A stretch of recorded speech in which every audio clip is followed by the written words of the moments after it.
Well, there were two things really. First was pragmatic. We needed to shoot in the West Midlands to qualify for a particular fund.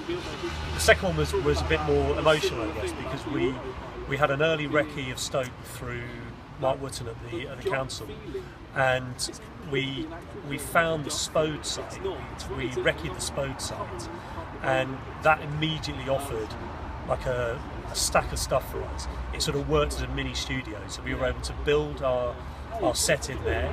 We had lots of elements that we could shoot around it, and then it all made sense in terms of tying it up to the rest of the city. So we used lots of locations around in Stoke as well, and we had a great construction team from Stoke, so they built for us in the space, and it felt like a great resurgence as well, I think, because it sort of, when we first recce'd there, it tapped into the spirit of probably what it must have been like for that place to be in full operation back in its heyday. So, and it's beginning to re-emerge now. Like, there was a whole ceramics exhibition going on when we were there, lots of artisans, lots of skilled people working there. So, and we just came in on the back of that, and it just worked brilliantly for us.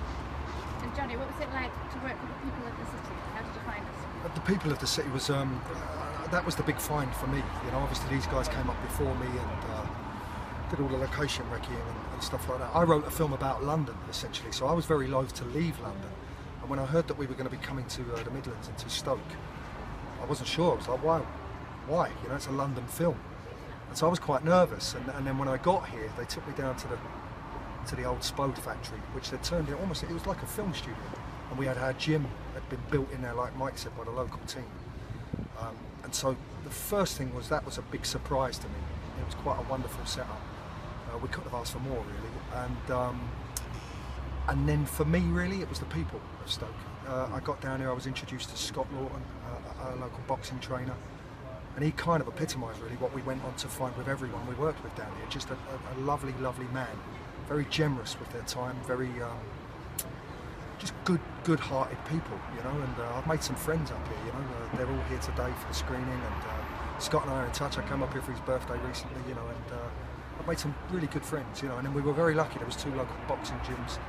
All of the young fighters from those gyms came down and they became involved in the film. And hopefully it gives the film a realism and an authenticity that we were very lucky to find. You know? And I think all films really are about the details within them. We were just very lucky we found a group of people up here who couldn't give us enough, really. They couldn't give us enough of their energy, their professionalism. We were very lucky. And I think that really worked when we went out and about beyond that as well, beyond the people we were directly working with. When we went and recce'd houses and flats and other places we needed to shoot. It was like an open door. Everyone was very welcoming, and it kind of just that spirit carried the whole way through with the film. Yeah.